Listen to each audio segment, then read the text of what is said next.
house, and this is the first time that Peyton Leitner is talking. Do you remember leaving the park to go to the woods? This is the most unbelievable story I've ever heard.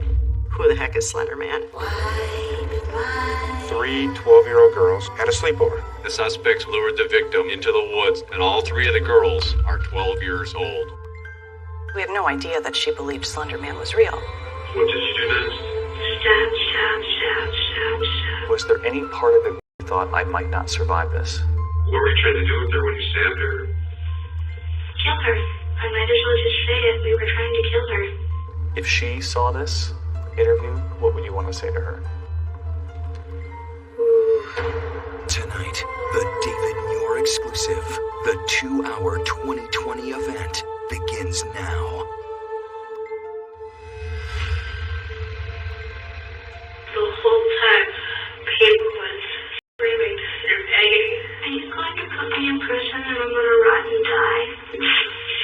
This is one of those stories that strikes at the heart of every parent, especially the parents who take that extra effort to be aware of what their kids are doing when they go to their friends' homes. Did you feel bad? They just stabbed one of your best friends. I thought about it, but then I decided that remorse will get me nowhere. It's easier to live without regrets. Now to that shocking story out of Wisconsin. The brutal stabbing of a 12-year-old girl. The girl told police she was with 2 other girls she knew. The victim's friends left her to die. Prosecutors asked for $1 million cash bail for 2 middle schoolers they say plotted for months before they attacked their best friend. Right from the beginning, the media coverage was overwhelming. The suspects lured the victim into the woods. All 3 of the girls are 12 years old. And as full details of this case start to circulate, people that I talked to literally have no words. It was just sort of a hard story for everyone to get their head around. 3 12-year-old girls had a sleepover. Happens all over the country all the time, but this one ended a little different. Here you have this typical 12-year-old girl, Peyton Leitner. She's from Waukesha, Wisconsin. She likes what so many young girls like. And had she gone on sleepovers before? Oh yeah, and this was just her best friend's birthday party. Another Friday night. But this was a party that was going to celebrate her best friend, and they were talking about it for weeks. Peyton was so excited. Go back 5 years ago to 12-year-old Peyton. How would you describe her?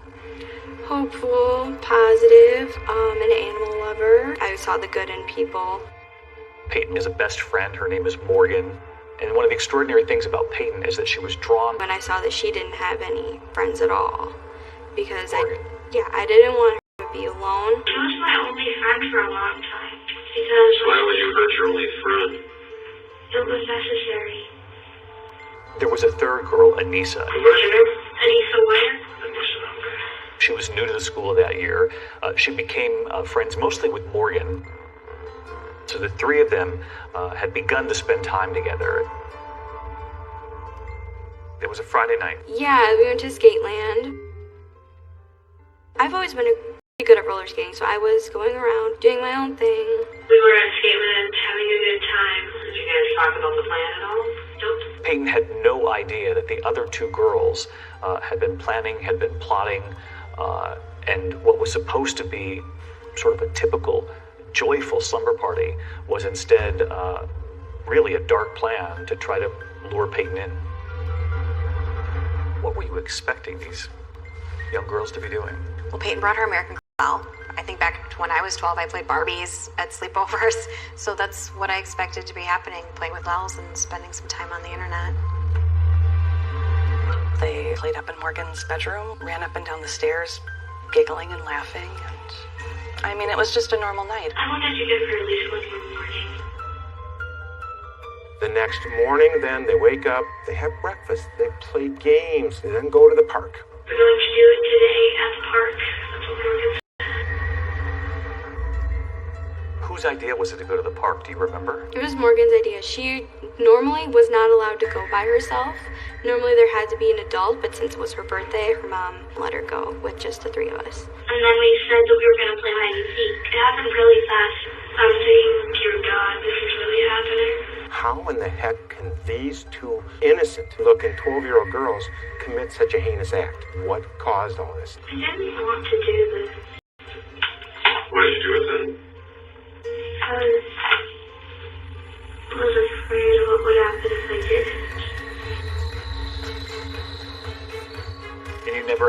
idea that there was any sort of... No.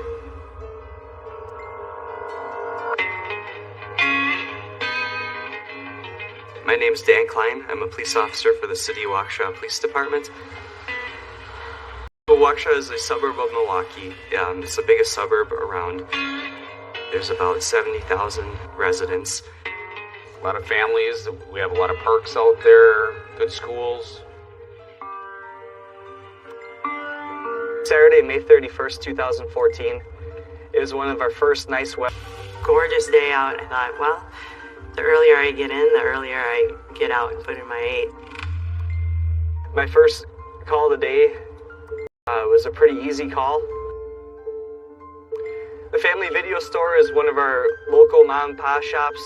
They rent videos, one of the only ones left in the area that I'm aware of. And on their marquee, they had a phrase that was supposed to say "hot hit sale," and someone had rearranged the letters overnight to a very inappropriate message. I was kind of chuckling about it. I was just about to take a photo to send to my wife so she could get a little chuckle out of it. Just as I was trying to take my phone out, over my radio, I heard that a 12-year-old girl had been stabbed about 1.5 miles away from this location. 911, my name is transferring over a caller on Big Bend. Came upon a 12-year-old female. She appears to be stabbed. She appears to be what? Stabbed. Stabbed? Correct. Initially, my thoughts were, this isn't really what this is. I'm thinking this girl probably scratched herself. She fell down off her bike. This girl did not get stabbed. Greg Steinberg was on his bicycle. Only on this Saturday, he chose to take a different route, and that's when he found Peyton. I quick got out my cell phone. I was shaking and dialed 911, and I just stayed with the 911. She was right here in the grass. Exactly. But you had no idea how many times she'd actually been stabbed. Okay, sir, are you with her right now? Yes. Is she awake? She's awake. Is there any bleeding going on? Her clothing has got blood on it. I offered her water because I had a water bottle on my bike. The other thing she said was she's having trouble breathing.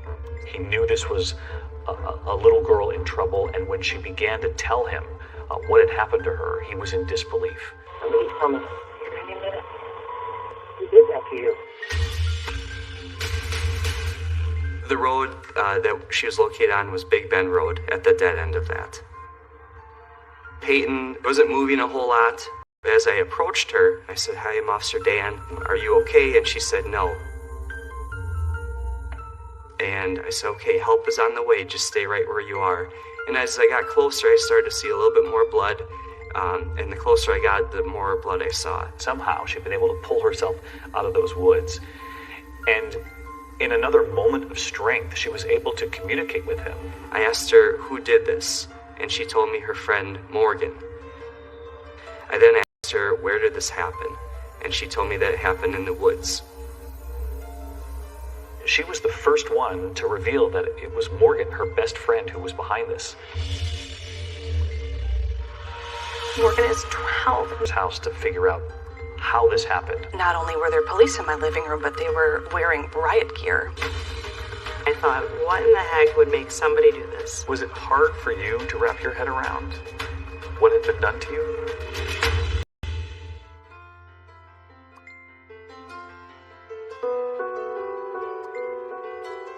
Do you feel like you're a survivor? Yeah, I shouldn't be alive. I really shouldn't after what happened. Paramedics get to the scene, and even they are stunned at what they're seeing. A 12-year-old girl, she'd been stabbed multiple times. They removed her clothing by cutting it off and got her on the gurney and into the ambulance. I could see multiple wounds on her. She was able to somehow communicate with them in that moment that this was a knife that had been used. They asked how long was the knife, and she said that the knife was about like this. And she was talking about the blade, not the handle. I was waiting in the ER, and Peyton was brought in by stretcher. The look on her face is something that I will never forget. She looked like she was in an extreme amount of pain. So you bring her in here. One of the first people to see her is the ER doctor, and he told me that her blood pressure was dangerously low. Her heart was working in overdrive. I mean, this is a 12-year-old girl really struggling to survive. And when you looked at her, it was immediately apparent she'd been stabbed multiple times. Yeah, to her chest and abdomen and arm and leg. My first thought is I need to get some sort of information from her in case that she does die. I confirmed with her that Morgan did the stabbing. I confirmed that she was in the woods at the time, and that there was another girl there at the time when this happened. When Detective Tassone hears this, that she's been stabbed by her friends, she knows she has got to get to Peyton's mom, Stacy, and right away. It is never fun making a notification to anybody, because when they see us, they know it's not good. The first thing that goes through my mind is something has happened to somebody that I love. Because that's the only reason a uniformed officer and a detective comes to your house on a Saturday morning. She was very calm, very collected. She knew that something was going on. I don't think she knew exactly to what extent it was. They said, "Is Peyton home?" And I said, "No." And they said, "Was she at a sleepover last night?" And I said, "Yeah, she was." I explained to her that she is alive, but she's been stabbed. I said, "Well, are the wounds superficial?" And they said, "Well, we really don't know, but call your husband, find somebody to take care of your son." Went right up there, and she made it in time before Peyton went into surgery. I walked into the trauma room that she was in, and she was pale as a ghost. She was terrified. She was crying. She couldn't breathe. And all I hear is, "There's 5 on her arm. There's 7 on her leg," and I'm thinking, what, 7? What? And one of the nurses says, "All right, I count 19," and then the second nurse said, "I count 19 as well." And 19, what? There's no way. There were so many of them that they were carefully going over Peyton's body to make sure they hadn't missed one. Stacy says she will never forget. I said, "You're gonna be okay. It's gonna be fine." But I could see that she was covered. Her arms and her legs and her abdomen, they were covered in stab wounds. Does it seem surreal even to this day? Yeah, it does. There are definitely like moments from that day. They're burned into my mind. I'll never forget them. Describe the moment you first see her. The surgeon who was there that day when he was looking at the wounds, and in particular the stab wound to the chest, he told me that had it been the width of a human hair deeper, that stab wound, that she wouldn't be here today. The knife stopped at the wall of the artery. Had it not? Had it not, she would have had a major heart attack from the amount of bleeding and probably died within a minute or two. And now police decide they've got to go to Morgan Geyser's house to figure out how this happened, what was behind this. They asked me, "Where's Morgan?" I said, "She's at the park with her friends." Angie Geyser told us that there was 3 girls, a third girl named Anissa, and the 3 girls left earlier in the morning for the park, and they hadn't heard from them since. They searched the house, and I just kept asking, what happened? What's going on? And they wouldn't tell me other than to say there had been an incident at the park, and one of the girls was hurt. The thing that really struck me is the way that she portrayed her daughter to be, that she was totally normal, she was a kid, and she thought that this was totally out of character for Morgan to be involved in anything like this. After we had found out that there was this third girl, Anissa, that was there, we were able to get in contact with Anissa's dad. Bill, my ex-husband, called me and told me to get to the condo as soon as possible. The police are there looking for Anissa. We searched the house. We didn't find either of the girls there. Where are these other 2 girls? They know those 2 girls were in the woods, but they cannot be found. Where's my daughter? Checked all of her text messages, trying to figure out the people that she called and contacted last. Christy Wire had said that she had found Anissa's cell phone and found a particularly disturbing message that was on there. I found basically her goodbye notes. I thought that they were in grave danger, that we may find these girls dead. What was the meaning of this? We need to find these 2 girls. So what's going on with you? Why do you think you're here today? It is a scene you rarely see. 2 12-year-old girls in separate interrogation rooms. And when she began explaining, I just remember going, this is the most unbelievable story I've ever heard.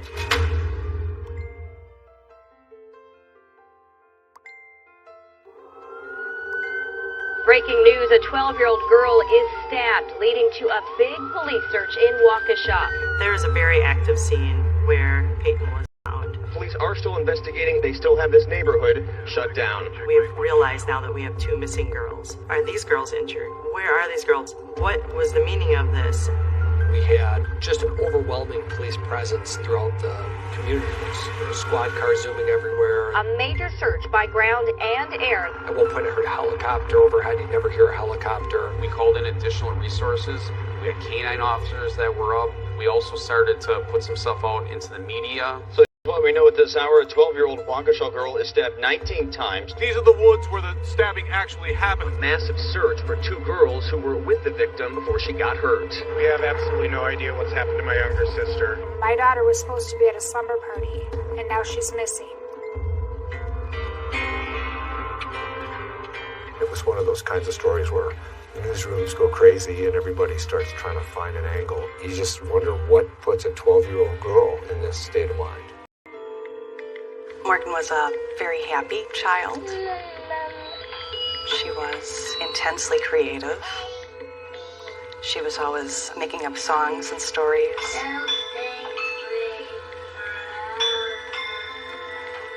Anissa did enjoy choir. She did enjoy singing. Bring back. Bring back.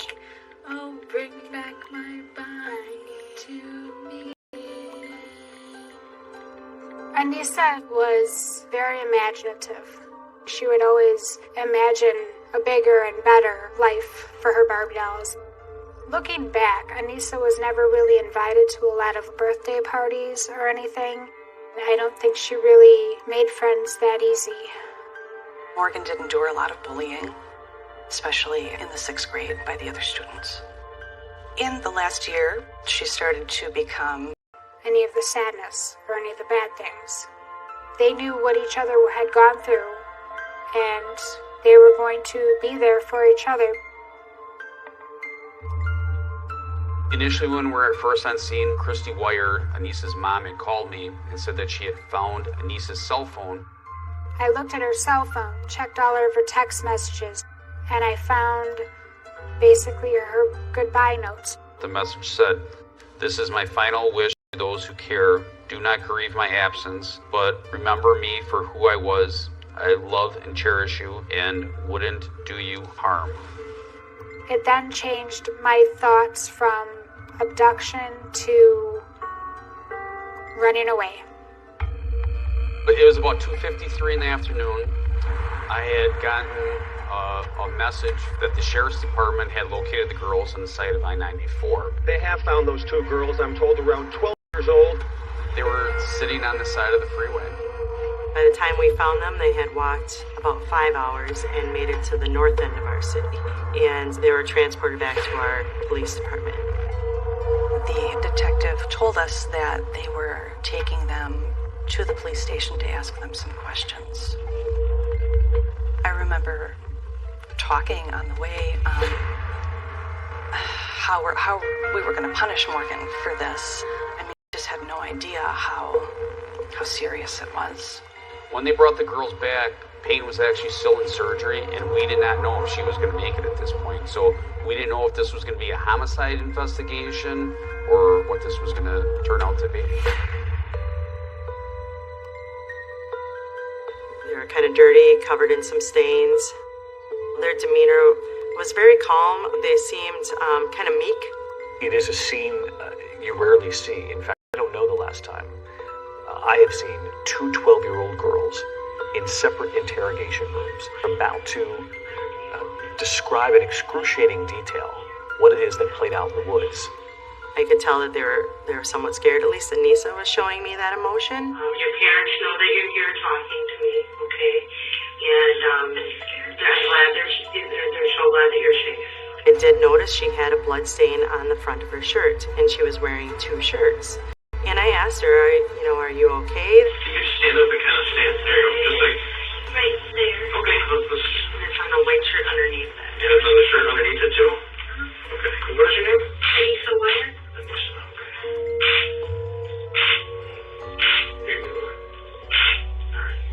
Morgan seemed like she was very calm,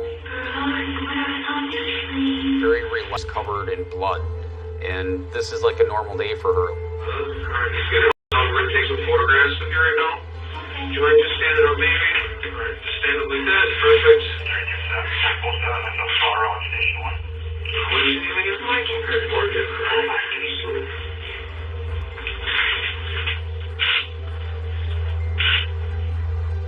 Do you know what happened to Bella? Morgan called Peyton by the name of Bella. She said there was a nickname because there was another girl named Peyton. Is she dead? I don't know. She was taken to the hospital. What? I was just wondering. She was very nonchalant. It didn't seem like it really concerned her too much if she was dead or alive. First thing I needed to do in order to talk to Anissa and find out what happened, I needed to read to her Miranda rights. You have the right to remain silent. If you decide to give up that right, anything you say may be used against you in court. Apart from the law, it is jarring to see 12-year-olds being interrogated without their parents present. If you can have afford an attorney, one will be provided to you by the courts. Understanding these rights, you really sit down and talk to me about today. Here in the state of Wisconsin, a child can be interrogated without the presence of their parent or guardian being in the room. At that time, I did not know that. We find that people are more truthful when they don't have their parents present. You do me a favor and initial right there and sign right there.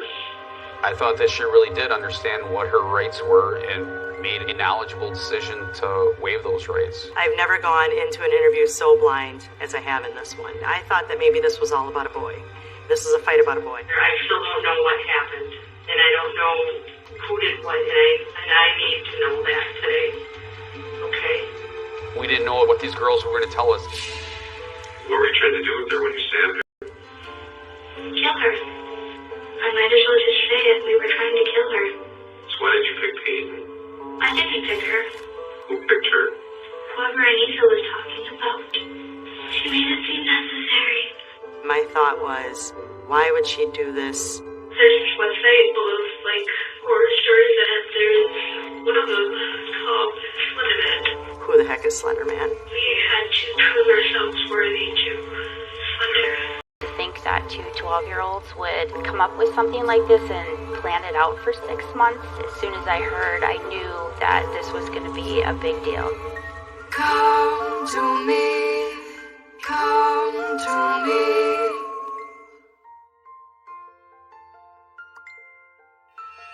So now you have Morgan Geyser and Anissa Wire in separate rooms, interrogated for hours.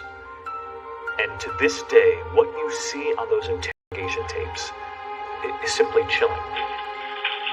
Sure. I think these all gets a little bit more comfortable here. I have a daughter that's almost the same age as her, like she could be my daughter, but then she started saying things that were really very eerie, hearing them coming out of a 12-year-old's mouth. This is going to get me arrested, isn't it? Can I ask a quick question? Sure. She didn't realize the enormity of this. Yes. I just wanted to know how far I've walked, because I'm usually not very athletic and just want to know. In that moment, I thought, all right, I am talking to a 12-year-old. So did you guys talk about doing this beforehand? Anissa told me we had to. Why? Because she said that he'd kill our families. Who's he? A man. I didn't know him, but Anissa knew him. She began explaining right away about something from the internet. There's this website called the Creepypasta Wiki. It's full of horror stories that are meant to purposely scare you. And there's one of them called Slenderman. We all remember growing up. There was always the folklore, the spooky stories that would be shared among kids of a certain age. And in this case, this is the story of Slender Man. It all started online with 2 paragraphs and 2 photographs. One of them showed a bunch of smiling kids and sort of happily playing on a playground with a slender man in the background, and the other one was sort of a more pensive picture. The story that went with it sort of explained that these were photos that were taken right before a bunch of children had gone missing, and that was it. Who's Slender Man? He's this tall, faceless man who preys on children. He can be anywhere from 6 feet to 14 feet tall. He's a tall guy who constantly wears a suit. He doesn't have a face. His skin is white. Anissa actually was the first one who had found Slender Man in the creepypasta wikis, the stories that were out there about Slender Man. At his own will, he could exploit these tendrils from his back and strangle his victims. For what the creepypasta wiki said, he targets children most. Who tells you what it is? He's everywhere. How do you know that? Because I've read so many things about him. It's sort of going down the road. Loved it, and they all started jumping in. So this is a little concept art I drew of Slender Man. People were making new images, new photos. The first Slender video game came out. He's never played it before, so he's gonna play for the first time.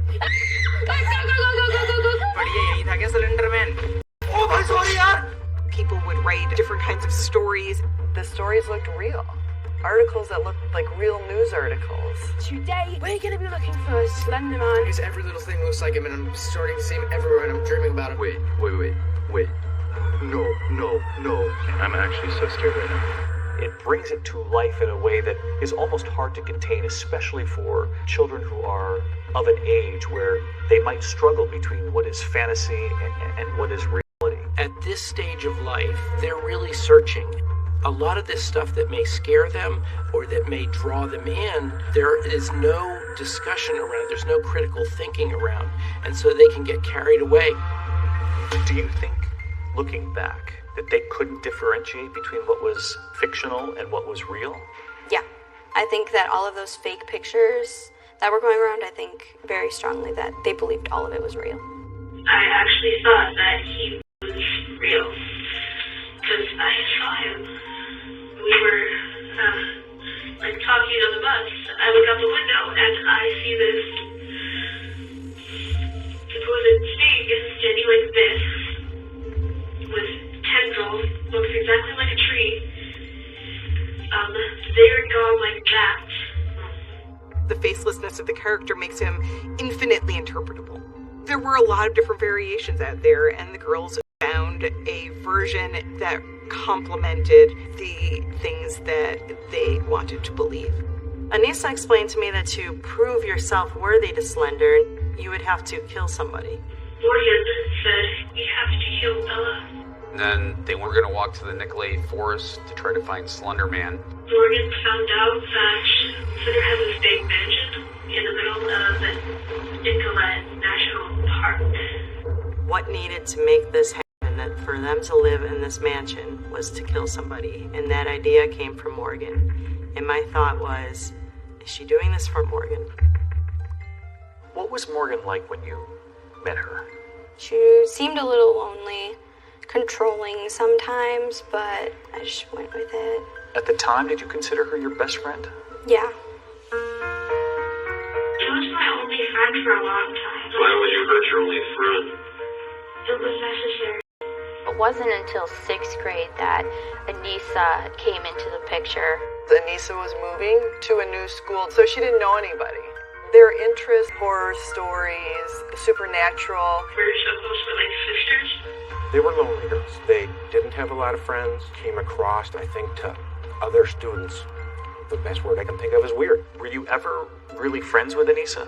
No, not really. She was always cruel to me. I feel like she was jealous that Morgan was friends with me and her. As Morgan learned more about Slender Man, it came to dominate her thoughts, and she got closer to Anissa and a little more distant from Peyton.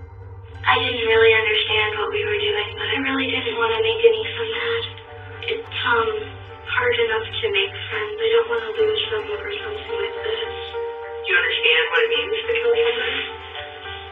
I mean, I've seen stories on the news. I never fully understood what it meant to kill somebody until now.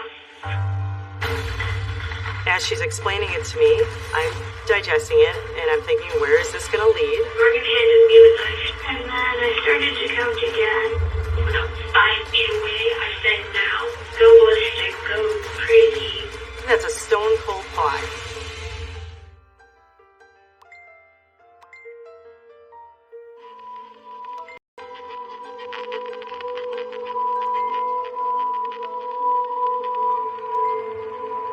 What did you think was going to happen after you stabbed Peyton? I don't really know. I figured that I'd get in trouble eventually, though. Because, Mommy always says that whatever you do catches up to you eventually. And it did. So about halfway during the interview with Morgan, I got up and I took a little break. I went and met with Detective Trussoni, and we sort of compared notes. I just remember looking at him going, this is the most unbelievable story I've ever heard. Who's ever heard of two 12-year-old girls planning for 6 months to kill one of their best friends? We have no idea how difficult it was not to tell anyone. We would all be together. It was a flawless plan, actually. I think they wanted to kill Peyton because they felt Peyton was accessible in that way. You know, they didn't have a lot of friends. She was somebody that they would be able to get to be alone with. Did you ever talk about killing Bella in the bus at the birthday party? We did sometimes, but we made sure we whispered. Granted, the bus was really loud, but people are eavesdroppers. We used code words like, for knife, we used cracker, and for the killing, we would use words like itch. They're actually... It said that at her birthday party, while Bella was sleeping, we were gonna, duck her mouth shut, stab her in the neck, and then leave. Morgan was going to put on a set of headphones, connect it to her iPad, and set an alarm to wake her up in the middle of the night, like 2 in the morning. She would wake up Anissa. But we didn't stab her then. We were too sleepy, tired to rescue land. That was the original plan? Yeah, until it changed.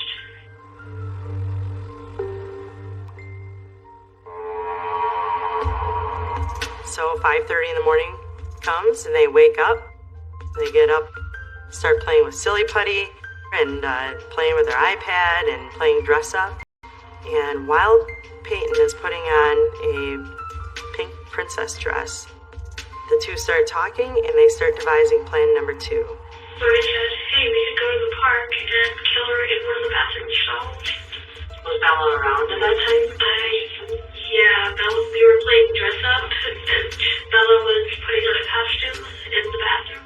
It's mind-boggling. How do you 1 minute want to play like a normal 12-year-old and then switch back to, oh wait, we're going to kill her?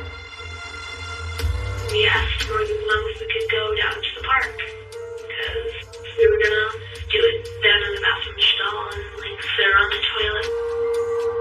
There was a drain for blood to go down.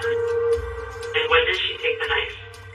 She took it before we left. Where did she get it from? Her kitchen. So who left the house with the knife? I think Anissa did. It was in the bag. To me, she was trying to deflect the blame from herself back onto Anissa. How did you know that she grabbed one? Because she showed it to me as we were walking to the park. Morgan lifts up her jacket and shows Anissa that she's got this knife in her waistband. What were you thinking? I was thinking, dear God, this is really happening. And she told us we had to kill her. Who did? Anissa. There was a lot of deception in Morgan's interview. It was like Anissa is saying this is what happened, but when you listen to Morgan, she always says, well, I think that Anissa did it. I think this happened. I think Anissa told me to. Anissa might as well. It's sort of foggy, because I've been trying to block it out. They then walk to the park. They go into the bathroom at the park. They're in the bathroom stall, and they're kind of passing the knife back and forth. Either asleep or unconscious, and it's also easier if you do not look them in the eyes.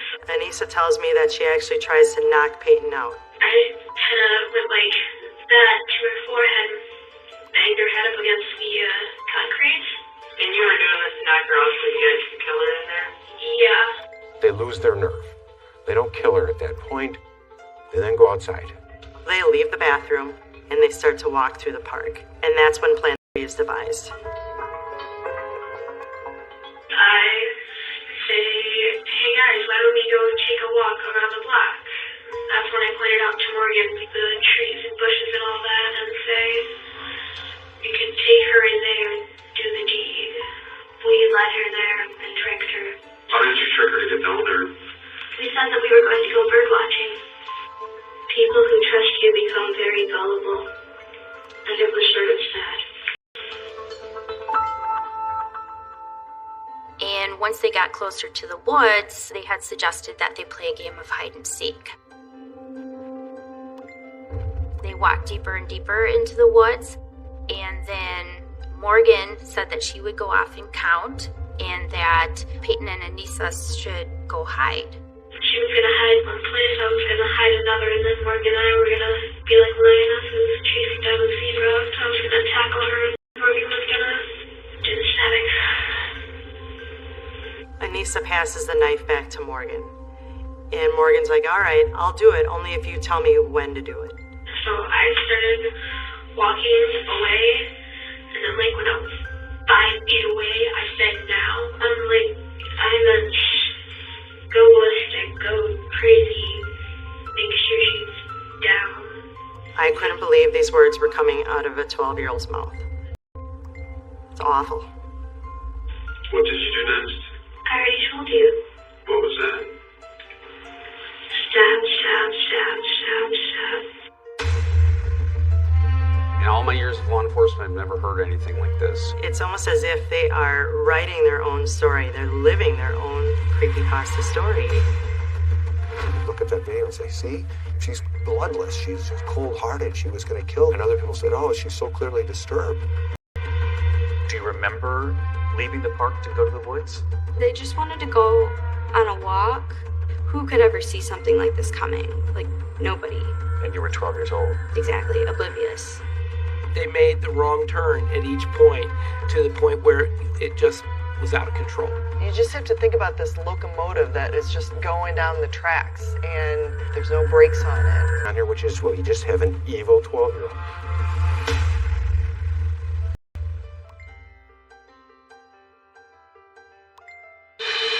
So many people have followed this story for so long, including us, and this is the first time that Peyton Leitner is talking. And then Morgan and I were going to be like lionesses chasing down the zebra. Was there anything that night that made you think something's up here? No. They kept it a secret. Mommy always says that whatever you do catches up to you eventually. And it did.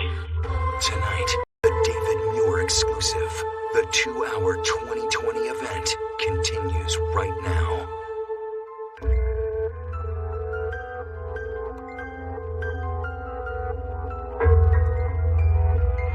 It wasn't until we sat down and we started talking with the girls that we really knew what was going on, that it was two 12-year-old girls that had planned for 6 months to kill their friends.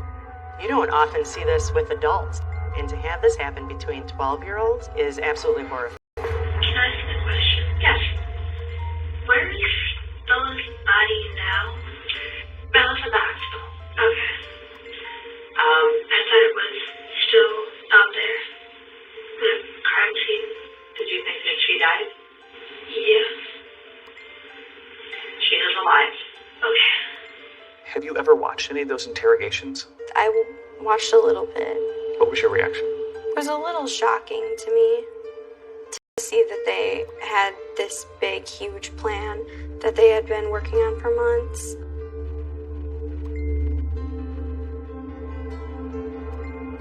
Less than a week after the attack, I was asked to go to the hospital to interview Peyton. She was very, very quiet. We had to turn up the sound on the recording equipment really high just to get her voice. Do you remember leaving the park to go to the woods?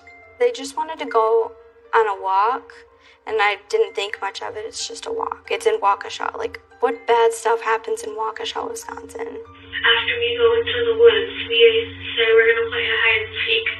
Anissa told me to lie on the ground and like cover myself in like sticks and leaves and stuff, but it was really just a trick.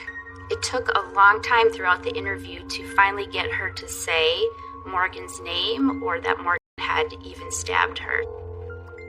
I give it back to her and say, you do go ballistic. And she said, okay, I'll go ballistic when you say you want me to. When you hear them describe to investigators, Anissa, telling Morgan just to do it, I think the word was next to me while I was just laying there. Morgan said, don't be afraid, I'm only a little kitty cat, and jumped on top of Bella and stabbed her repeatedly.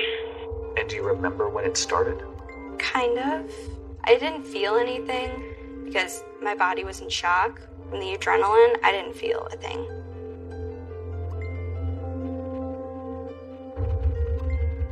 So at one point during the interview with Morgan, I specifically asked her about who stabbed Peyton. Who stabbed her? Both of us. Who stabbed her first? How am I supposed to remember that? No, this is just pretty important, so just gotta try to concentrate. Anissa or me, one of the two, of course, but I don't know. Morgan is the person that did all the stabbing. I asked Peyton how it stopped, and she simply said that Morgan just stopped and stared at her. That both her and Anissa just, for a while, just stared at her with like this blank stare. And then what happened?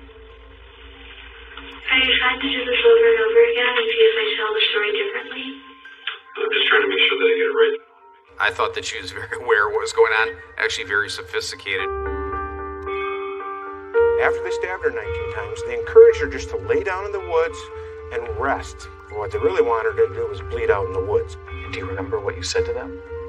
I trusted you, and then they told me to lay down, you'll lose blood slower, like we're gonna go get help. Did she try to get up? Yeah, she tried to get up. She said that she couldn't see, she couldn't walk, and just that she couldn't breathe. And they told her they were going to go get her help, but Anissa flat out said, no, we weren't getting her help. We wanted her to die. Do you remember the moment they left you? I think I remember them running away, but I kind of just laid there for a minute. You walked out of the woods. I got up, grabbed a couple trees for support, I think, and then just walked until I hit a patch of grass where I could lay down. It's amazing that she had the strength to do that with the injuries that she had. When I told her that the girls were in custody, it seemed to give her a sense of relief. The girls were ultimately arrested for first-degree attempt homicide. That's a very serious charge. We were permitted to come to the police station and see Anissa. I remember her saying she was very, very scared. That day plays out almost every night in my nightmares. It was just unthinkable that Morgan would do anything to hurt someone else. It wasn't until the following day that we knew that she would be charged as an adult. The current situation in Wisconsin is there are certain categories of offenses that if they're committed by an individual over the age of 10, that individual has to be prosecuted in adult court. These 12-year-old girls could face decades behind bars. Questions about whether or not, they'll ever be free. This law about juveniles being treated like adults for certain crimes was part of a Get Tough on Crime initiative. And the goal was to say, even if you're young, if you commit a horrible, heinous crime, you're going to be treated as an adult. The flip side of that is when you see a 10 or 11 or 12-year-old charged as an adult, suddenly makes you say, wait a sec, does this make sense? It's unthinkable to try a 12-year-old child as an adult, regardless of what they've done. I mean, she was 12. It was weird. I felt no remorse. I thought I would. It was weird that you didn't feel remorse. there's something that's not right with the 12-year-old that's saying the things that she is. But I think she genuinely understood what she did was wrong. But how about saying, Amber, do you think that's right or wrong? Probably wrong. If it were right, I wouldn't be. How should they be punished for this when they're 12 years old? Did they know right from wrong? You can certainly know what is right from wrong, but still have a problem controlling your behavior. You feel compelled. There's a chance that these two girls did something just simply because they wanted to do it. They wanted to experience it. I have wanted to hurt people before, but they're not nice to me, so they deserve it. Police now have to dig into their childhoods to see if there were warning signs missed. In her drawers, in the closet, there were numerous items that were disturbing in nature. They found all kinds of strange things going on there. How typical is it for a 12-year-old to write, "I want to die"? You would think that a parent would notice that something was going on. People wanted to blame the parents for somehow creating monsters. You could be looking at a sociopath. Definitely.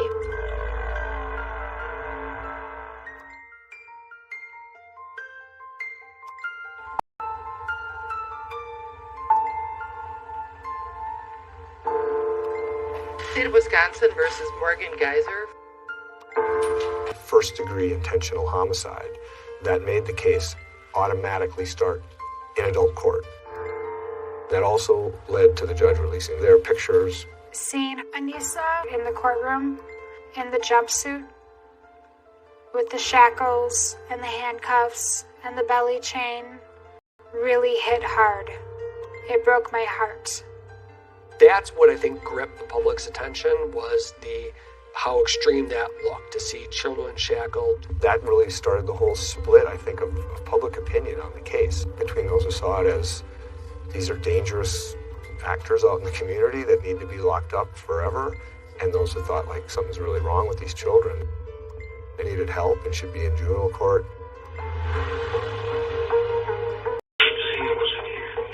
Detectives now have this information that came from the girls themselves about this plot. The bad part of me wanted her to die, but the good part of me wanted her to live. But obviously, police now have to dig into their childhoods to see if there were warning signs missed. And they come upon some startling evidence.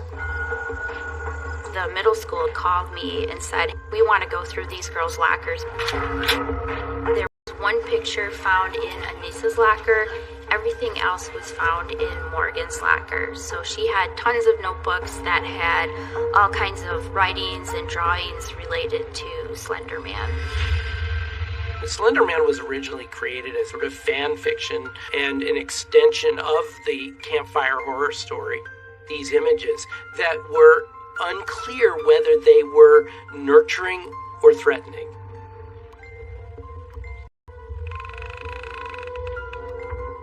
One of the first things we did was we talked to Morgan's parents, told the parents, don't go in the bedrooms, keep the door closed. We're going to come over there and I'm going to have my investigator process that scene. When I first entered Morgan's bedroom, it just looked like a normal room for a girl her age. But in her drawers and in the closet, there were numerous items that were disturbing in nature. They found all kinds of strange things going on. There's strange drawings, dolls that had been mutilated.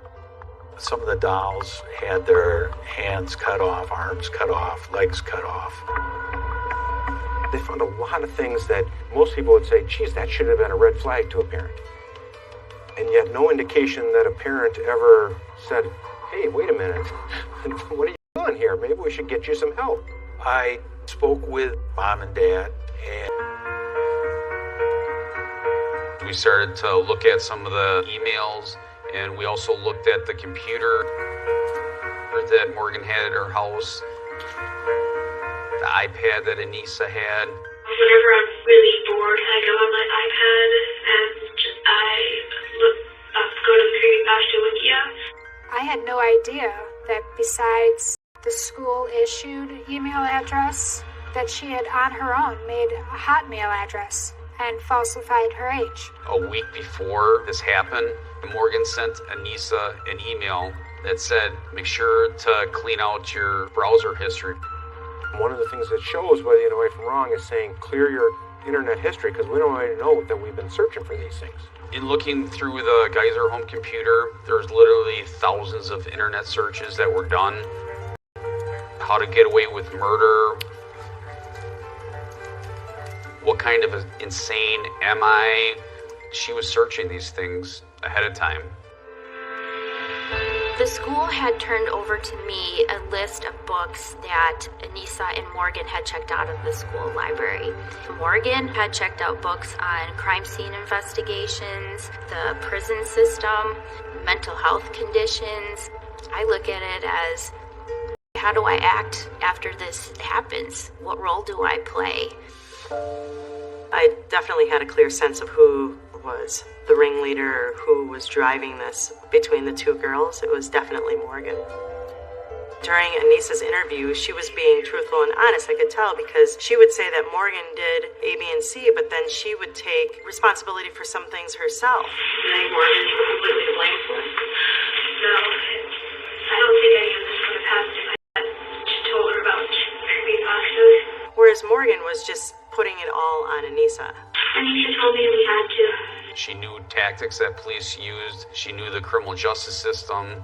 She's done research on past cases. You can't get more intentional than that. You're preparing, you're planning, you're thinking about this. If she wasn't 12 years old, I would think that she was some type of sociopath or a seasoned criminal. I was hired by the defense to evaluate Morgan. I don't think she was deviously planning. I think she was feeling controlled by Slender Man. What she would tell me is that she really had no choice but to listen to Slender Man. Was it hard for you to wrap your head around what had been done to you? No, which I guess says a lot about our friendship. I kind of wasn't really too shocked about it. After I heard why she did it, I was like, well, this doesn't surprise me, do anything for it. I was angry for a long time, especially Morgan's parents. I thought that they were maybe just in denial. I don't think I'm insane. Are you surprised? No. I wasn't surprised simply because there is a family history. Her father? Yes, her father has schizophrenia.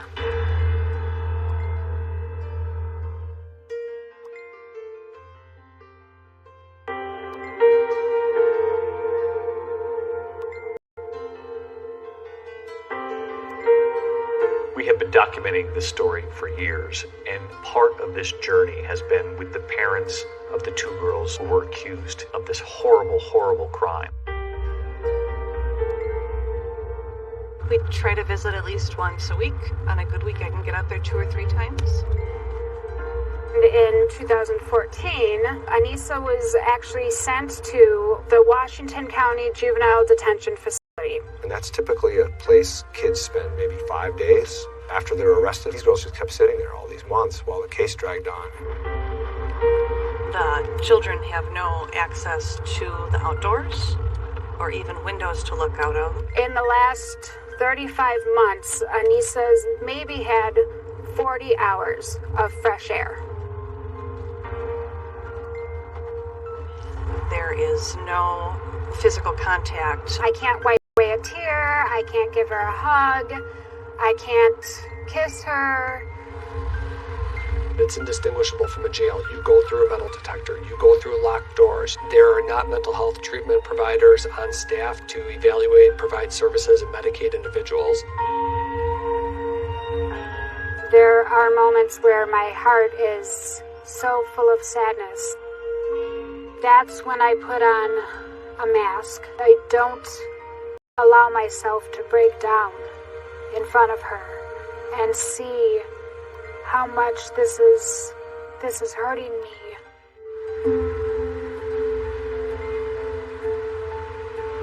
The first time I went to visit her, she looked at me and she had sort of this flat expression on her face, and she said, "Why are you here?"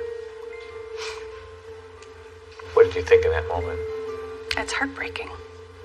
One of the things we knew people would want to know at home were there warning signs.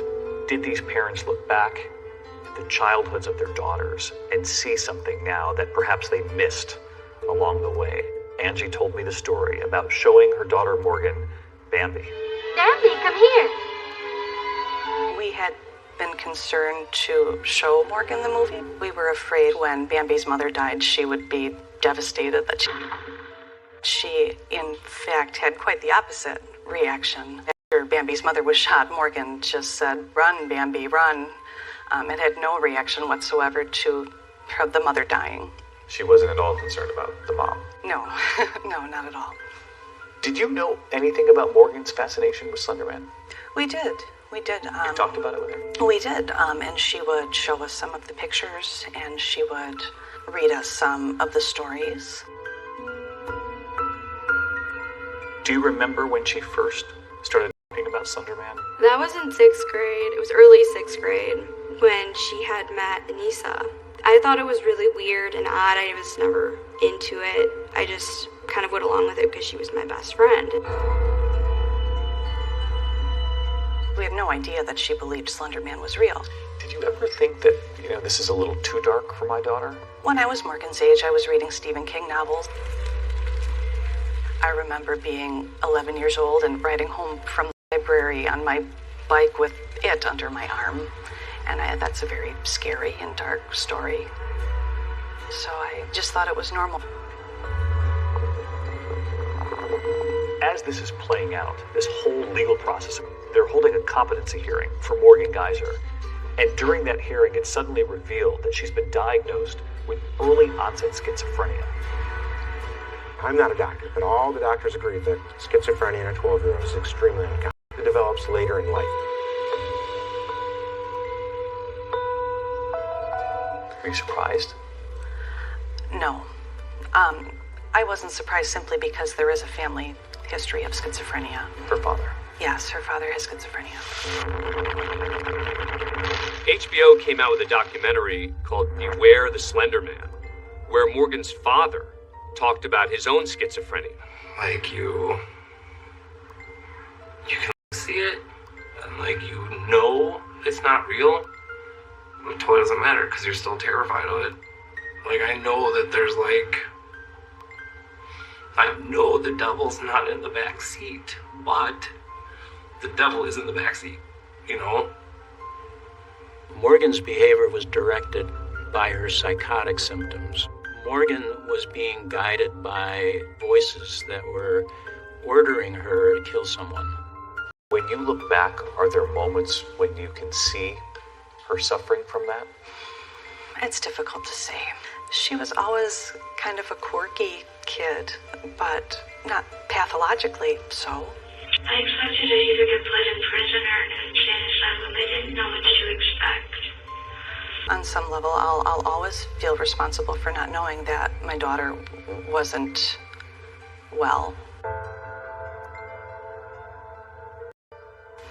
Your job as a mother is to protect your children and to keep them safe. And of course, I felt as though I had failed. Even then, I think there were people who thought, well, they should have known. They should have had her in treatment earlier. Why didn't they see that she was schizophrenic? At 12, it's very hard to identify psychosis. I don't think it would have been obvious to anyone unless Morgan told them the symptoms she was experiencing. For the first 18 or 19 months after her arrest, she was not treated and she remained in a very acutely psychotic state. These fictional characters, Voldemort from the Harry Potter books, Spock from Star Trek, Slender Man, she considered these people to be her friends. She had conversations with them, and she was concerned that if she took medications that would make them go away, she wouldn't have anybody to talk to. What would you say to them if they were watching, the other parents? I was angry for a long time that they, especially Morgan's parents, knowing that Morgan's dad had schizophrenia. And for a long time, I thought that they were maybe just in denial and ignoring her symptoms. But I recognize that they're going through their own hell. Their lawyers are trying to get their case moved out of adult court and into the juvenile system. It's now the summer of 2015. Judge Warren makes a ruling. A major ruling tonight from Wisconsin, a judge deciding that the two 13-year-old girls will now be tried as adults. I'll order that the defendants, Ms. Geiser and Ms. Weir, be retained in the adult jurisdiction. Each of the girls has pleaded not guilty by reason of mental defect or disease. No question in your mind where they needed to be. Adult crime is adult court. If they had stolen a candy bar, sure, that's a child. But you tried to kill somebody. So it seems the cases are going to trial. There's immense risk going to trial because a jury could conclude that she is not only guilty but legally responsible. We truly believe that Anissa knew what she was doing was wrong. This huge question looms over all of this. Will these girls be locked up for decades? What will the court decide?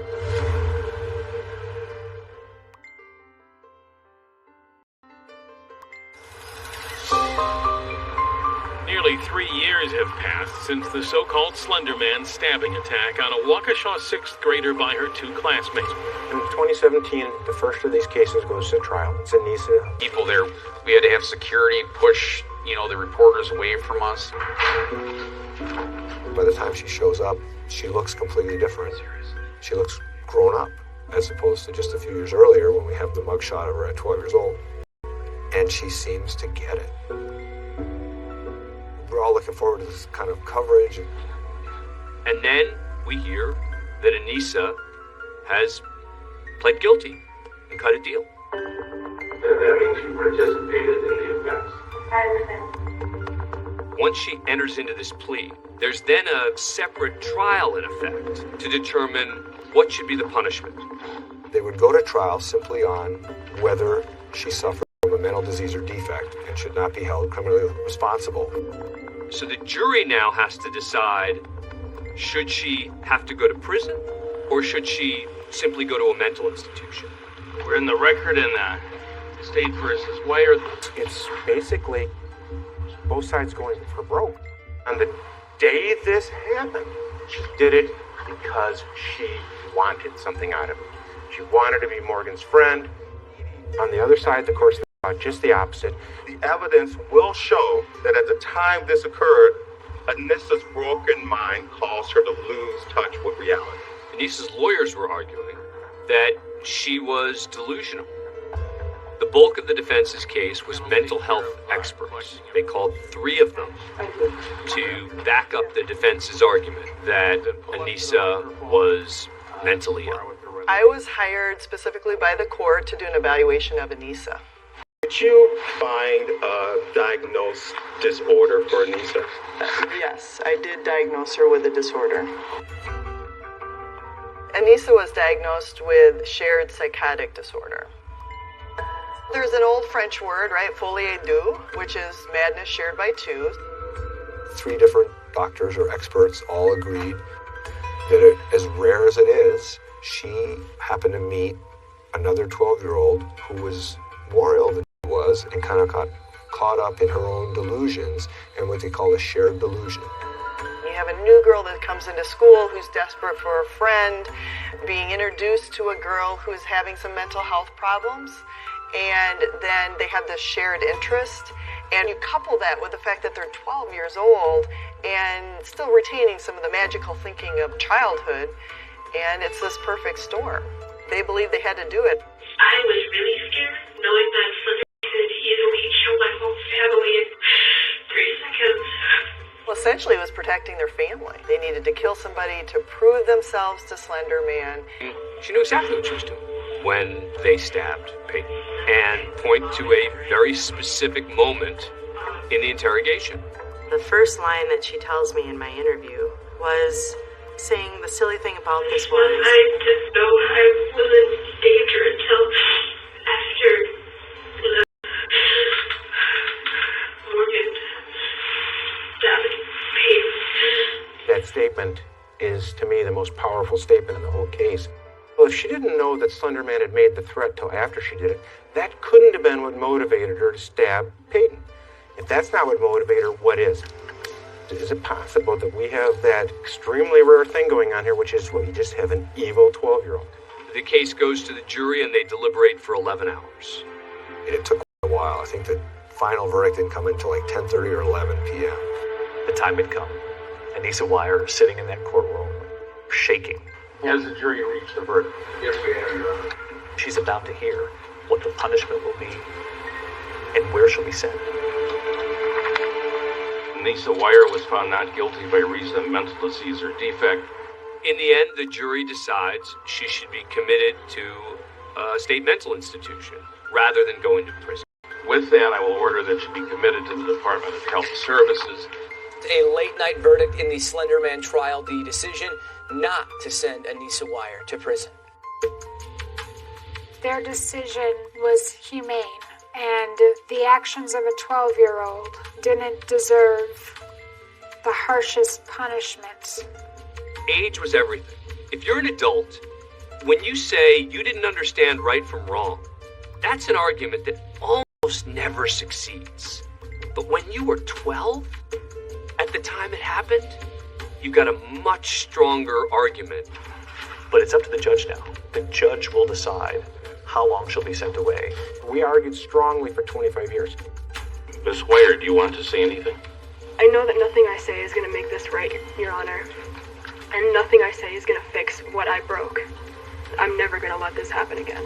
And I'm sorry. Ultimately, Judge Boren committed Anissa for the maximum period of time. With that, then I commit Anissa Weier for a period of 25 years. After spending 25 years in a mental institution, my fear is that she will not really know how to interact with normal people at Walmart, at the gas station, at Pick and Save. All of the focus now shifts to Morgan Geyser. And Morgan is the one who actually stabbed Peyton. I'm sorry it happened.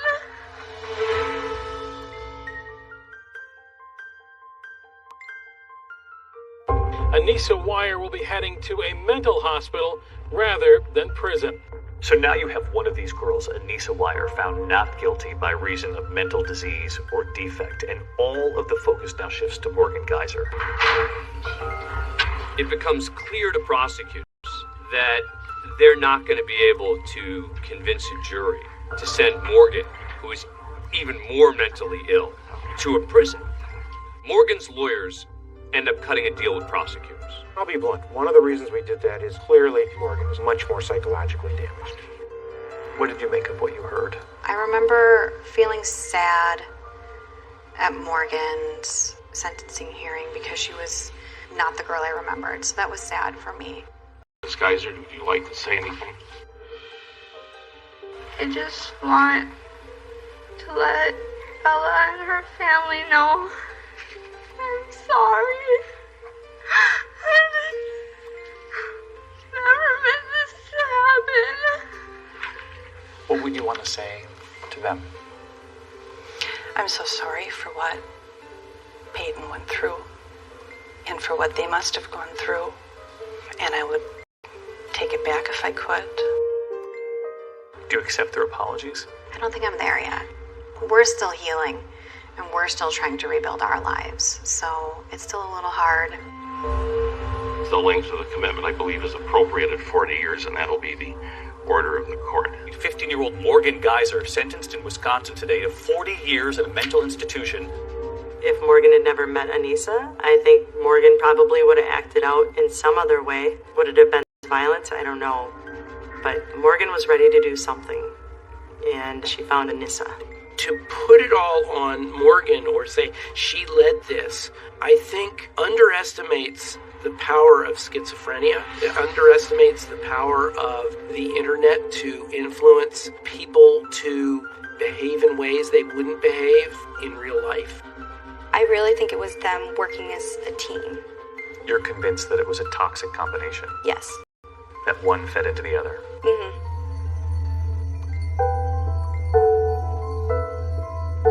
For Peyton Leitner, it was months recovering from the physical wounds. But the lingering question was how long would it take for her to recover emotionally? I know you. How frightened were you still? I slept in my mom's bed for a while just because I didn't want to be alone. I still sleep with like a broken pair of scissors underneath the bed. Go away. I I hope so, but for now, I don't think so. Did you ever think you would get her to where she is today? She had so much determination to not be defined by this event and not be the girl who was stabbed that I really think that it's her determination to live a different kind of life. That's what's gotten us here. I've come to accept all of the scars that I have. When you see them, do you see a survivor? I just see myself. What she has taught me is strength and will. Just the sheer will to get through anything. There are so many moving, full circle moments to this story of Peyton Leitner. It's pretty good. After Peyton had gone back to school, the man who would be made school resource officer would be Dan Klein. Up there is a school that she goes to, and I thought, that's really cool. I was the first officer on scene to see her, and now I'm gonna have the opportunity to protect her. He has said that he feels, in a way, sort of lucky that he's still able to watch over you. Yeah. I really like Officer Dan. He's a great person. It didn't work this time, obviously, and we're never going to try again, because I hope I never have to see Anissa again. Morgan Geyser, Anissa Weier, they're both 17 now. They're both being held at the Winnebago Mental Health Institute. And this was the picture that Morgan's mother posted of her not so long ago on Facebook. It's not where you pictured your daughter. No, I see on social media my friends and family who have children Morgan's age, and they'll post pictures of them driving a car, going to homecoming.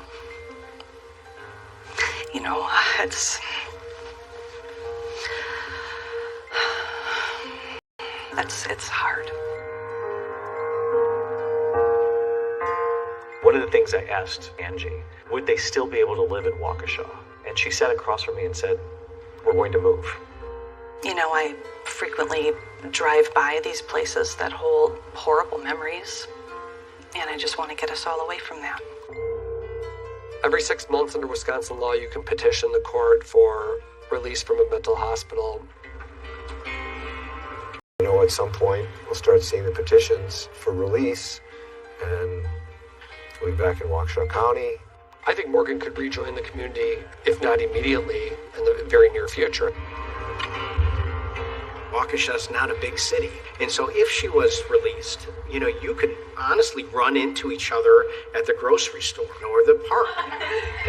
Peyton is her senior year of high school, so I think right now, it's too soon. All right. But that's come back to Judge Bourne again, and he can decide, you did this once, I'm not convinced, and I think it takes 10 more years, and deny it, she could go back to the hospital. So that's her uncertain future. Do you fear for the day that either one of them is back out in the community? No, because if they ever come near me, they're going right back in. So you don't walk around with that? No. When they get out, I don't think it's going to change my life at all. If she were released today, do you think it would be a danger to society? No. Morgan's untreated mental illness is what made her a danger, and she is no longer a danger. You talked about Morgan's mother. And you have thought about her? Yeah, I've thought about what she's going through and how hard it must be for her, because I'm sure a lot of people are saying that it was her fault, and she raised her wrong, and it wasn't her fault. Morgan's schizophrenic. She's written a letter? She did write a letter to Peyton, yes. Did you read it to us? Dear Bella, I wish I had words that could make everything better, but I don't, so all I can say is how sorry I am. And I can promise you not a day will go by that I don't regret what I did. Stay strong, Morgan.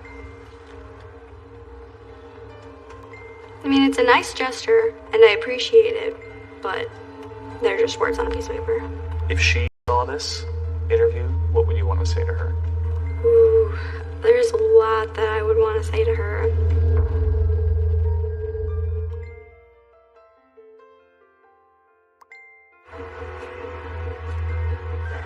I'm happy. I have good friends that I trust pretty much. But I imagine that the trust part is the hardest part. Yeah, I would say that trust is a big thing for me. I'm trying, yeah. This happened at 4:30 in the morning. What do you make of your sister's survivor story? I think it really brings a lot of people hope. People knowing that even when you're down so far under and you think there's no way you can get out of something, there's always a way that you can survive. When you go through something like this, it's really, really challenging on families, on marriages. Stacy and Joe, their marriage didn't survive this, and this is a sign of the true cost of tragedy. I know that the two of you have been tested. What does just being here together for your children, what kind of message do you hope that sends? A sense of unity for the kids, for the family. We will. It's an important thing to us. Have you all taken any time for yourselves to give yourself credit for how far the family has come since this? Yeah, I don't want credit for it because truly it was Stacy that did everything, and I'm truly thankful for that.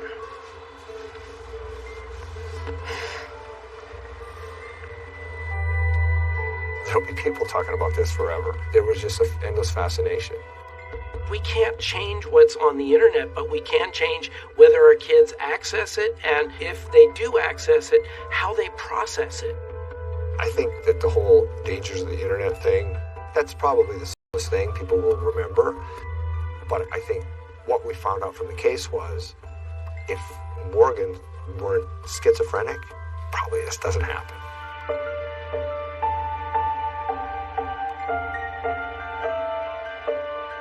One of the things I will never forget from this interview with Peyton Leitner all these years later is what she said to me when I asked, what would you say to Morgan Geyser if you saw her today? If she saw this interview, what would you want to say to her? Ooh, there's a lot that I would want to say to her. I would probably initially thank her, I would say. Because of what she did, I have the life I have now, which I really, really like it. You do know that when people hear you say, I would probably thank her, that they're going to be surprised. Yeah, I'm surprised to hear myself say that. Why? Because I wouldn't think that someone who went through what I did would ever say that, but that's truly how I feel. Like, without the whole situation, I wouldn't be who I am. Stronger.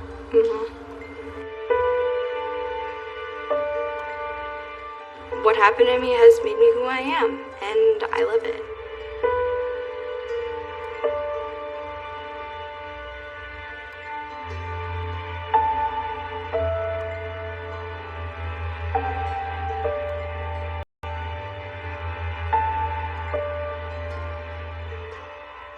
Peyton is such a brave young woman, and David, I know you've spent time with her over the past 5 years before she eventually decided to talk. Yeah, and you know, her mother and father and brother deserve so much credit here because they have been by her side from the very beginning on this, but they're the first to tell you, and this is what they told me, that this is all Peyton and her strength that has carried them through. So Peyton, thank you for talking with us tonight. And Amy, I know that you have a note about a member of our own family here tonight. Our beloved colleague Lauren Brennan, who lost her battle with ovarian cancer this week. She'd been with ABC News for 16 years. She worked so tirelessly to get us on the air every week here, always with a smile, a laugh, always with her incredible